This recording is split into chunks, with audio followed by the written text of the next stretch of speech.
নমস্কার বন্ধুরা, আশা করি আপনারা প্রত্যেকে ভালো আছেন, সুস্থ আছেন। আজকের যে বিষয়টা নিয়ে আমরা আলোচনা করব সেটা হচ্ছে আমাদের সিনপসিস আমরা কিভাবে বানাবো, এই বিষয়টা আমরা জানবো।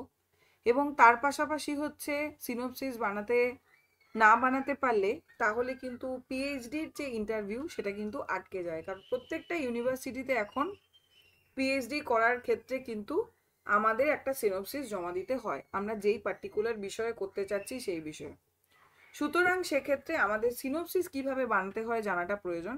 এবং এমন সিনপসিস আমরা কিছু দেখব যেটা একেবারে অথেন্টিক, যেটা রিসার্চাররা নিজেরা আপলোড করেছেন। এবং কোন ওয়েবসাইটে গিয়ে পাবো সেটা আমি আগের দিনই বলেছিলাম, শোধ গঙ্গোত্রীতে গিয়ে আপনি পাবেন। কিভাবে পাবো সেটা একটু দেখে নিই, কারণ অনেকেই আমাকে এই প্রশ্নটা করছেন যে ম্যাম কিভাবে বার করব। আচ্ছা, এই যে জায়গাটা এখানে দেখুন, এই ওয়েবসাইটটা খুলে গেল। এখানে গিয়ে দেখুন আপনার লেখা রয়েছে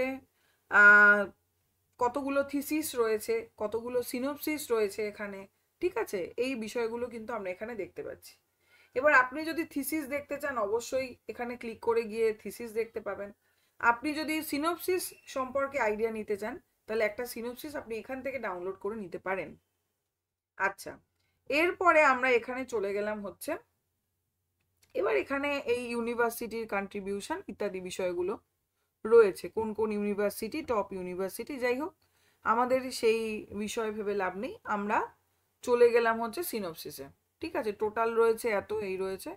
সিনপসিসে যখন আমরা যাচ্ছি তখন আমাদের এরকমভাবে দেখুন বিষয়গুলো এলো। ঠিক আছে, নেক্সট নেক্সট করে এরকমভাবে আমরা অনেকগুলোই কিন্তু পাবো। এবার কতগুলো পেজের আমরা দেখতে পাচ্ছি, 20টা পেজের রয়েছে। আমি খুব ছোট্ট করে একটা সিনপসিস দেখতে চাই। যাই হোক, এখানে নিজের সাবজেক্ট লিখে দিতে পারেন এইরকম ভাবে। দেখুন এখানে এখানে কিন্তু রিসার্চারের নাম রয়েছে। ঠিক আছে, তার পাশে হচ্ছে গাইডের নাম রয়েছে। এবং এখানে নানান বিষয়ে, যত বিষয়ে রিসার্চ হয়েছে সমস্ত বিষয় কিন্তু রয়েছে। এই নেক্সট করতে করতে দেখুন 2014, 2024, 2024-এ কোন কোন সিনপসিস জমা পড়েছে, কেস স্টাডি, হ্যাঁ, এই যে বিষয়গুলো না, নোভেল অ্যাপ্রোচ, এই বিষয়গুলো কিন্তু দেখুন আমরা পাচ্ছি। তারপরে দেখুন এ দেখুন প্রচুর রয়েছে, 17,000 মানে 55 মতন দেখাচ্ছে। ঠিক আছে, এইভাবে আমি ধরা যাক যে কোনো একটা সাবজেক্ট দিই, আপনাদের সাবজেক্ট বাংলা হলে বাংলা, অন্য কোনো বিষয় হলে হবে। যাই হোক, আমি যে কোনো একটা সাবজেক্ট ধরে এটা আমি ক্লিক করে নিলাম, আমি এই বিষয়টা সম্পর্কে সিনোপসিসটা দেখতে চাই। ঠিক আছে, তাহলে এইখানে কোন কে করেছে তার নাম, রিসার্চারের নাম, এখানে দেখুন গাইডের নাম, এখানে ইউনিভার্সিটির নাম, রেজিস্ট্রেশন ডেট, সমস্ত কিছু লেখা রয়েছে এই সম্পর্কে। ঠিক আছে, এবার এখানে দেখুন একদম নিচে আপনার এখানে দিয়ে দিয়েছে অ্যাটাচ ফাইল, তার সাইজ কত, তার ফরম্যাট কি, অ্যাডোব পিডিএফ। এবার আপনি ভিউ বা ওপেন করতে চাইছেন, আপনি দেখতে চাইছেন যে কিরকম সে লিখেছে। এই হচ্ছে লেখাটা, দেখুন সিনপসিস রয়েছে সাবমিটেড বাই এই হচ্ছে সিনপসিস। টেবিল অফ কন্টেন্ট কিভাবে বানাতে হয় এখানে আপনারা দেখতে পাচ্ছেন, মেথোডোলজি, বিবলিওগ্রাফি, দেখুন এখানে রয়েছে ইন্ট্রোডাকশন, ঠিক যা যা রয়েছে টেবিল অফ কন্টেন্ট। এখানে গিয়ে দেখুন পরপর পরপর এই হচ্ছে চ্যাপ্টার 1। ঠিক আছে, এরকম করে প্রত্যেকটা বিষয়ে, আমি শুধু বাংলা দেখাবো সেটা নয়, প্রত্যেকটা বিষয়ের ক্ষেত্রে কিন্তু আপনারা কিভাবে মানে সিনোপসিসটা দেখবেন যে কেউ করেছে, জমা দিয়েছে, পাবলিশড হয়েছে সেটা আর কি, মানে রীতিমতন এখানে পোস্ট আছে। সুতরাং অথেন্টিক এবং ঠিকঠাক, যেটা গ্রাহ্য হয়েছে ইউনিভার্সিটিতে অবশ্যই। তাহলে এখান থেকে আমরা এভাবে কিন্তু বিভিন্ন সাবজেক্ট আমরা দেখে নিতে পারি যে কিভাবে হচ্ছে। ঠিক আছে, এই শোধগঙ্গার ওয়েবসাইট থেকে বোঝা গেল। তাহলে এখানে আবার ইউনিভার্সিটিও পাচ্ছেন, এই পাচ্ছেন শোধ গঙ্গোত্রী কলেজ, এই শোধ গঙ্গোত্রীতে আমরা চলে এলাম। শোধ গঙ্গোত্রীতে এসে এই হচ্ছে সিনপসিস। ঠিক আছে, শোধ গঙ্গোত্রী, এই যে এই বিষয়গুলো। তাহলে এইভাবে আপনারা কি দেখতে পাচ্ছেন যে কিভাবে রিসার্চারের নাম, গাইড, সমস্ত কিছু রয়েছে, সিনপসিস আমাদের বের করতে হবে। এবং বের করে আপনি কিন্তু সেটা ডাউনলোডও করতে পারবেন। একদম উপরে আপনার ডাউনলোড অপশান আসছে, সেখানে গিয়ে যেমন দেখুন আমি যদি এটা ক্লিক করি, ঠিক আছে, করে নিয়ে এরপরে আমি তার ভিউ এবং ওপেন করলাম। ভিউ এবং ওপেন করার ফলে এটা হচ্ছে বিনোদ বিহারী মাহাতো, তার সিনোপসিস রয়েছে এখানে। তার যে টাইটেল টপিক হচ্ছে 1950 থেকে 2000 সাল পর্যন্ত বাংলা নাটকে মহাভারতের কাহিনীর পুনর্বিন্যাস ও তার আলোচনা। ঠিক আছে, এখানে রিসার্চ স্কলারকে, সুপারভাইজারকে, সমস্ত কিছু রয়েছে। দেখুন গবেষণার সংক্ষিপ্ত ধারণা এখানে দেওয়া রয়েছে, কিভাবে সে গবেষণাটা করবে, গবেষণার বিষয় আলোচনা করেছে, অবজেক্টিভ অফ রিসার্চ, তারপরে ভূমিকাটা কি, সব দেখুন ছোট্ট ছোট্ট করে দেওয়া। তারপরে হচ্ছে বলার ভঙ্গি, তারপরে হচ্ছে গবেষণা সমস্যার বিবৃতি, ঠিক আছে, উদ্দেশ্য কি, এইভাবে দেখুন হাইপোথিসিস কি বা অনুমান কি। হাইপোথিসিস আমরা পেপার 1-এ পড়েছি, আপনারা জানেন যে গবেষণাটা সম্পর্কে আগে কি ধারণা করা হচ্ছে, অনুমান করা হচ্ছে, সেই বিষয়টা। গবেষণার প্রকরণ পদ্ধতি, এইভাবে যে কোনো সিনোপসিস দেখে কিন্তু আমরা এটা আইডিয়া করতে পারি যে আমি আমার যে পার্টিকুলার বিষয় সেই বিষয়ে সিনোপসিস কিভাবে বানাবো। এবং আগে যে আপনারা দেখলেন যে টাইটেল বা সার্চ জায়গা, ওখানে গিয়ে আপনাদের যদি কোনো নির্দিষ্ট টপিক থাকে যে আমি যে কোনো বিষয় নিয়ে রিসার্চ করতে চাই, ধরা যাক আপনি নবনীতা দেবসেন নিয়ে করতে চান, তাহলে নবনীতা দেবসেনের উপন্যাস এরকমভাবে লিখতে পারেন, লিখে সার্চ করে দেখতে পারেন যে ওই পার্টিকুলার বিষয়ে কোনো রিসার্চ হয়েছে কিনা, একদম ওখানে অপশানগুলো কিন্তু আমরা দেখেইছি। তাহলে এইভাবে দেখুন একটা সিনোপসিস কিভাবে করতে হয় আমরা এভাবে দেখে নিলাম। এরপরে আপনার মনে হতে পারে যে শুধু দেখে তো হবে না, আমার কাছে হার্ড কপিটা রাখতে হবে। তাহলে দেখুন এই যে জায়গাটা, এখানে ক্লিক করলে কিন্তু ডাউনলোড লেখা আসছে, যেই আপনি ক্লিক করবেন ওটা কিন্তু অটোমেটিক্যালি আপনার ডেস্কটপে ডাউনলোড হয়ে যাবে। এবং ডাউনলোড হয়ে যাওয়ার পর পরবর্তীকালে আপনি সেটা খুলে দেখতে পাবেন, বা আপনি জেরক্সও করে নিতে পারেন বোঝার জন্য। তাহলে এইভাবে আপনারা কি করবেন, এই শোধগঙ্গোত্রী ওয়েবসাইটে যাবেন, গিয়ে কিন্তু আমরা কি করতে পারবো, এইভাবে সিনোপসিস বের করতে পারবো। চাইলে টাইটেল বের করতে মানে থিসিস বের করতে পারবো। এর আগে থিসিসও ছিল, যদি আপনি থিসিস দেখতে চান থিসিস অবভিয়াসলি দেখতে পাবেন।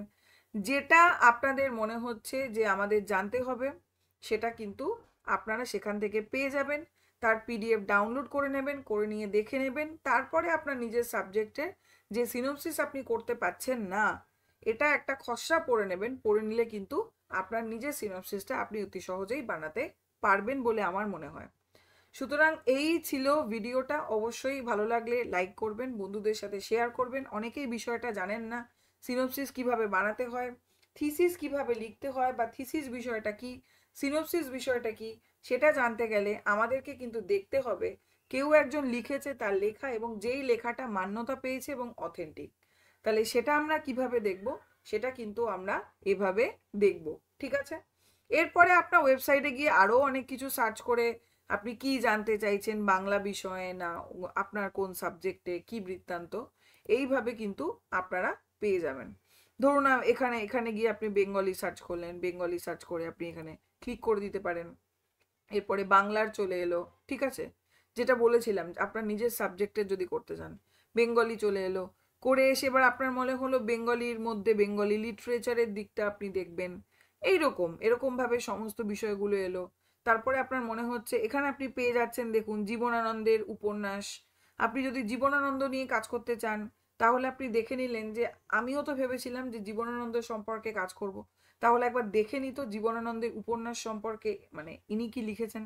এখানে দেখুন গাইড পেয়ে যাচ্ছি, মন্ডল, সন্দীপ কুমার মন্ডল, ঠিক আছে। তারপরে হচ্ছে দেখুন এপিএ স্টাইলে কিন্তু লেখা, তাই এইভাবে লেখা, রিসার্চার কে, এই বিষয়গুলো, ঠিক আছে। তারপরে চলুন হচ্ছে ভিউ ওপেন। এবার এখানে আমরা জীবনানন্দের উপন্যাস, মনসমীক্ষণ, এই বিষয়গুলো পেয়ে যাচ্ছি, যদিও লিটারেচারের ক্ষেত্রে এমএলএ স্টাইলে লেখা হয়। আচ্ছা, প্রেসিডেন্সি বিশ্ববিদ্যালয় বাংলা বিভাগ কলকাতা, এখানে দেখুন জীবনানন্দের উপন্যাস, মনসমীক্ষণবাদ, এখানে গবেষণার বিষয় কি, দেখুন খুব বেশি বড় কিন্তু নয়, এক গাদা লিখেছে সেটা কিন্তু নয়। তার মানে কি, সিনোপসিস কিন্তু একটা কি বলবো, একটা ছোট্ট মতো, যেরকম আমরা মাইন্ড ম্যাপ করি না, যে আমরা এইভাবে এইভাবে কাজটা করব, এই করব, একটা ছোট্ট বিষয়ের মধ্যে লিখি, ঠিক তেমনি ভাবে সিনোপসিসটা কিন্তু আমাদের করতে হয়। দেখুন এখানে করেছে প্রকল্পের সম্ভাব্য অধ্যায় বিভাজন। এই যে অধ্যায় বিভাজন প্রত্যেককে আপনাদের করতে হবে আপনাদের নিজস্ব বিষয়, সেটা কিন্তু দেখুন প্রথম অধ্যায় দেখুন কতটুকু লিখেছে, দ্বিতীয় অধ্যায়, তৃতীয় অধ্যায়, চতুর্থ অধ্যায়, অর্থাৎ যিনি লিখবেন, মানে যিনি ইন্টারভিউ নেবেন, তার কিন্তু এত পড়ার সময় নেই ইন্টারভিউর জায়গাতে বসে। সে জাস্ট আপনার স্ট্রাকচারটা দেখবে যে আপনি কিভাবে করেছেন এবং তার উপর বিচার করবে যে আদৌ আপনি করতে পারবেন কিনা। এরপর তো অবশ্যই আপনাকে নানান ধরনের প্রশ্ন করা হবে, সেটা পরবর্তী। কিন্তু আপনার সিনপসিস দেখে পছন্দ হবে তখনই যখন আপনি এই লজিকগুলো, এই অথেন্টিসিটিগুলো মেনটেন করবেন। এবার দেখুন গ্রন্থপঞ্জি, অর্থাৎ কোন কোন জায়গা থেকে তার আইডিয়াগুলো সংগ্রহ করেছে। ঠিক আছে, গৌণ গ্রন্থ সহায়ক, এইভাবে কিন্তু গ্রন্থপঞ্জি অনেকগুলো গ্রন্থের নাম কিন্তু দেওয়া রয়েছে। এই গ্রন্থপঞ্জির নাম কিন্তু আপনাকে দিতে হবে। আবার এই অপশানে গিয়ে আপনি ডাউনলোড করে নিলেন। ঠিক আছে, এই ডাউনলোড করে গিয়ে দেখুন চলে এলো সিনপসিসটি, আমি সেভ করে নিলাম। তাহলে এইভাবে কিন্তু আপনারা আপনাদের নির্দিষ্ট বিষয় যেটা রয়েছে সেই বিষয়টাকে সিলেক্ট করবেন, যেটা আমি করলাম বেঙ্গলি হিসাবে। এবং তারপরে কিন্তু আপনারা কি করবেন, আপনাদের যে পছন্দের বিষয়টা, সেই বিষয়টা, অর্থাৎ আমি যেমন জীবনানন্দের এটা করেছি, আপনার মনে হতে পারে আপনি অন্য কাউকে নিয়ে দেখতে চাইছেন, সেটা নিয়ে ভেবেছেন আপনি ডিপার্টমেন্ট অফ বেঙ্গলির আন্ডারে বা যে কোনো কিছু, বা আপনি এরকমও করতে পারেন কোনো পার্টিকুলার ইউনিভার্সিটির আন্ডারে কে কী কাজ করেছে সেটাও কিন্তু আপনি দেখে নিতে পারেন। তাহলে এইভাবে আমরা শোধগঙ্গোত্রী শোধগঙ্গা এই ওয়েবসাইটে যেতে পারি এবং গিয়ে কিন্তু আমরা এই কাজটা করতে পারি। অবশ্যই ভিডিওটা ভালো লাগলে লাইক করবেন, বন্ধুদের সাথে শেয়ার করবেন এবং চ্যানেলটা অবশ্যই যারা এখনও সাবস্ক্রাইব করেননি করে রাখবেন, তাহলে যে কোনো ভিডিও কিন্তু আপনার কাছে সবার আগে পৌঁছে যাবে। অবশ্যই আমাকে কমেন্টে জানাবেন, এবং এটা অনেক দিন ধরেই কমেন্টে আমাকে অনেকেই জানিয়েছিলেন। তো যাই হোক, আশা করি আপনারা বুঝতে পেরেছেন যারা জানতে চেয়েছিলেন। আর এখনও যারা বিষয়টা জানেন না, অবভিয়াসলি এই ভিডিওটা দেখলে আশা করি আপনার কাছে বিষয়টা স্বচ্ছ হয়ে যাবে। যাই হোক, প্রত্যেকে পড়াশুনো করতে থাকুন এবং যে কোনো কোন ধরনের ভিডিও চাই, কী ধরনের ক্লাস চাই, অবভিয়াসলি আমাকে কমেন্টে আপনারা জানান। আমি কিন্তু প্রত্যেকের কথা রাখি, প্রত্যেকের কমেন্টের উত্তর দিই এবং দেরি হলেও আমি কিন্তু চেষ্টা করি প্রত্যেকেরকে ক্লাস দেওয়ার। ঠিক আছে, যাই হোক, আজকে এ পর্যন্তই। আশা করি আপনারা বুঝতে পেরেছেন। ধন্যবাদ সকলকে।